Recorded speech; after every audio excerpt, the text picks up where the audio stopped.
ASUS made quite a splash in January last year with the mid-range ZenFone 2, with the device offering impressive specifications and features that were coupled with a very budget-friendly price tag. This is a practice that has becoming increasingly common since then, with a lot of OEMs jumping on the high-quality, affordable price bandwagon, and has also become a growing trend in the flagship space as well. This year, ASUS has released a high-end deluxe edition along with the two mid-range ZenFone 3 variants, to better compete in this growing smartphone category. Is ASUS' latest flagship offering a compelling option in the face of stiff competition? We find out, in this comprehensive ASUS ZenFone 3 Deluxe.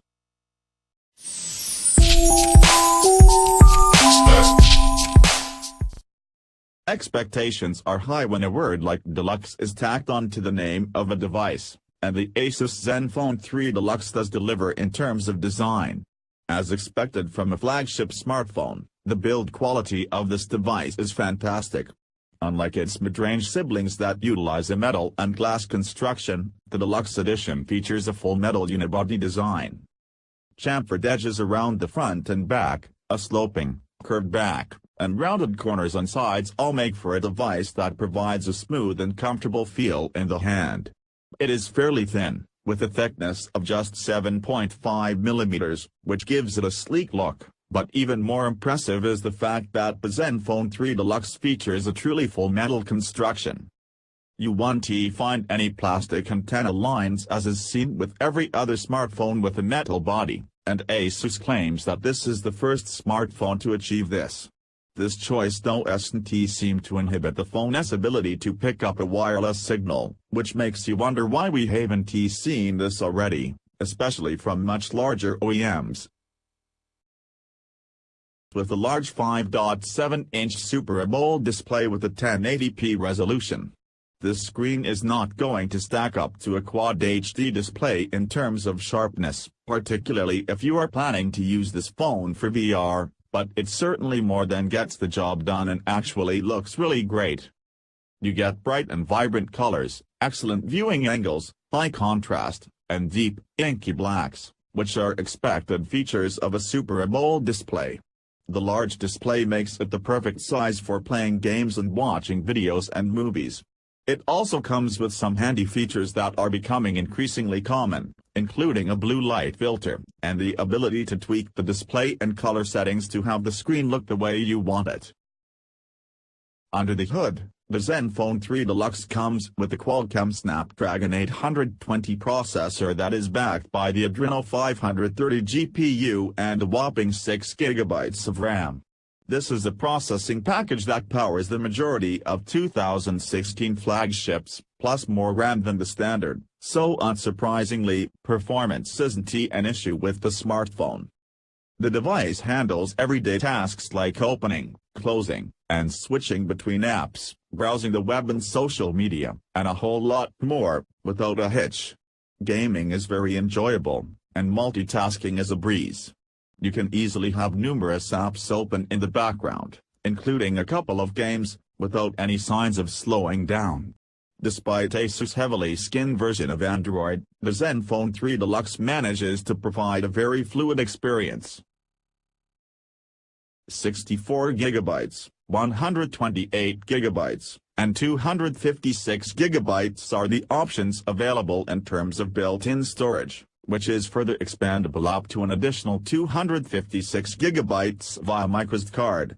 However, keep in mind that the second SIM slot doubles as a microSD card slot, so users will have to choose between dual SIM capabilities or expandable storage.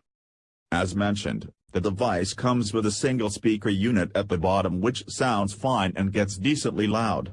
It is not going to compare to a phone with stereo or front-facing speakers though, and as is the case with any bottom-firing speaker, it is very easy to cover up when holding the device in the landscape orientation. The different design of the fingerprint scanner from the back doesn't take away from how accurate it is, with it able to unlock the device every single time. However, it isn't the fastest sensor out there, and there have been a few instances where it took 2 to 3 seconds to wake and unlock the phone. I am also not a fan of the fact that there is no haptic feedback or vibration when using the scanner, so there is no way to tell that you are actually unlocking your phone when you are doing it blindly.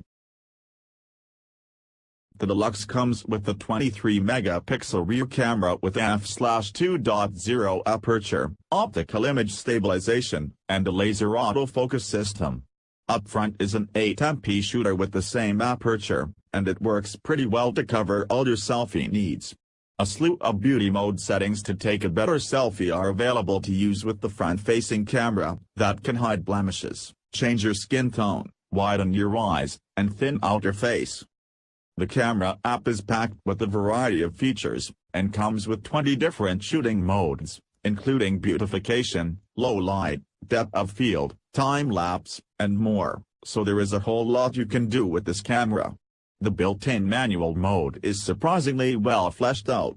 Apart from the usual granular controls for white balance, exposure, ISO, shutter speed, and focus, you also get a built-in histogram and a horizontal level so you can get a perfectly straight shot every time. With the 23-megapixel shooter, you might expect the photos to be very well detailed, but that unfortunately just hasn't been the case. The color reproduction and dynamic range are pretty good, but the images lack a lot of detail and sharpness, even in daylight shots. Shots do look fine overall, but zooming in is when you can really see the details start to break down, and everything just appears rather soft. On the software side of things, the ZenFone 3 Deluxe is running Android 6.0.1 Marshmallow with a Zen UI on top. While many OEMs have been streamlining their user interfaces, ASUS has gone in the opposite direction. Zen UI changes a lot of the Android experience, and comes jam-packed with a ton of features which may or may not be all that useful. If you prefer something more simplistic, the Zen UI can certainly feel a touch overwhelming. Some of the elements also feel slightly outdated. For example, the app drawer still houses all the widgets, which we haven't seen on stock Android since the ice cream sandwich and jelly bean days.